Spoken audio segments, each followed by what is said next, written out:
One of the big victim traps that so many people find themselves in is being seduced by what is over. I always tell people what is over, and you can't change it, you can't should have done it, you can't would have done it, you can't could have done it. You've got to stop all that shoulding on yourself, if you will.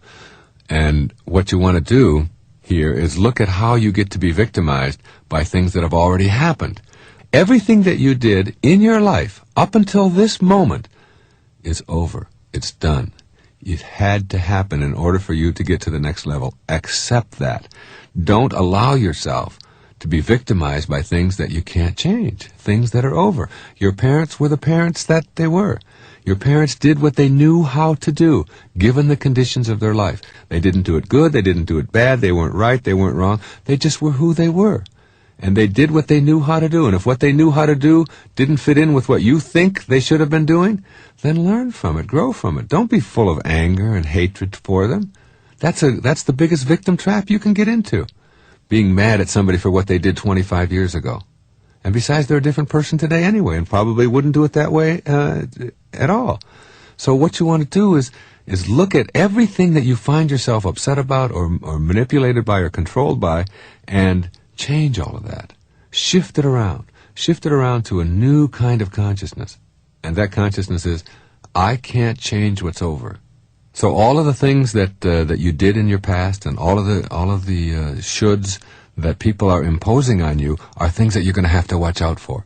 One of the big victim traps people are going to use is they're going to tell you what you should have done. If only you would have listened to me. If only you would have done it before. If only you would have done things the way I said. And when anybody ever does that, that sends off a signal in me. There's a flag that goes up, and I put that, it's a mental flag, and it goes right up into my head. And that flag, it says, I can't, should have done it that way. I already did it. That's already over. And if somebody starts telling me over and over if only you would have listened to me, I will even ask them questions like, how can I have listened to you now? How can I do that? Explain how I can do that. And usually that just stops them, because they see that there's no way that you can have listened to them when that time is over. If only you wouldn't have moved to Chicago in 1957. If only you wouldn't have done that, you wouldn't be having all these troubles now. How could you not have moved in 1957 when it's in 1991? How can you do that? It's not possible. So you have to be watchful for that and look out for the victimizers who will resort to looking at what is over and try to keep you their victim by constantly putting you back there. Your life is like a boat, and it's heading up the river at, say, 40 knots, all right? And as it's going, you are somehow able to metaphorically stand on the stern, the back of the boat, and look down into the water. Now there goes your life in this direction, and you're standing here and you're looking down into the water, and you ask yourself these three questions. The first question, what is the wake? What is it? What is this thing that you see? And the answer, the wake is the trail that is left behind. That's what it is. Nothing more, nothing less. It's the trail that is left behind. Second question to ask yourself in this little metaphor, what's driving the boat? What's making this thing go in this direction? The answer, the present moment energy that's being generated by the engine, and nothing more. That's the only thing that's making the boat go in this direction. And in this little scene, this means it's the present moment thoughts that I have and how I am using them that is making my life go in this direction, and nothing more. Because the third question is the most important and powerful question. And ever since I heard it, I've always thought about this whenever I have a tendency to look back here and blame something. Is it possible for the wake to drive the boat? That is, can a trail that is left behind make a boat go in this direction? And of course the answer to that is no.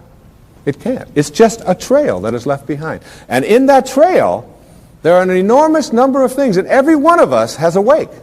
And we have a whole lot of stuff in it. And one of the problems that we have is that we have a tendency to look at the wake and all of the stuff that's in it to explain why it is my life isn't working the way I would like it to work. So that you can take a look at the experiences of your life. I look at the experiences of my life. In the experiences of my life, I spent some years in a series of foster homes. People have said to me, oh, living in a foster home, that must have been terrible. I said, no, it wasn't terrible at all. When you're 6 years old, you don't wake up every day and say, oh my God, I'm living in a foster home. Isn't this awful? Poor me. How come me and nobody else? You don't do that. You don't do that till you're 40. And when you're 40 and your life isn't working and you're bankrupt and you're a drug addict and your relationships are all falling apart and your family's leaving you, and you say, why is this happening to you? You say, what do you expect from me? I had to live in a foster home.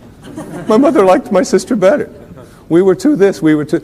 And so it's like we take a look at all of these things in our wake. And I'm not saying here that you shouldn't be in touch with your past and all of the things that are back there, but to use it as excuses for why you can't get where you'd like to get today is something that if you do that, you will never get to this place that I'm talking about in this program, which is this place that I call higher awareness, way beyond ordinary human awareness.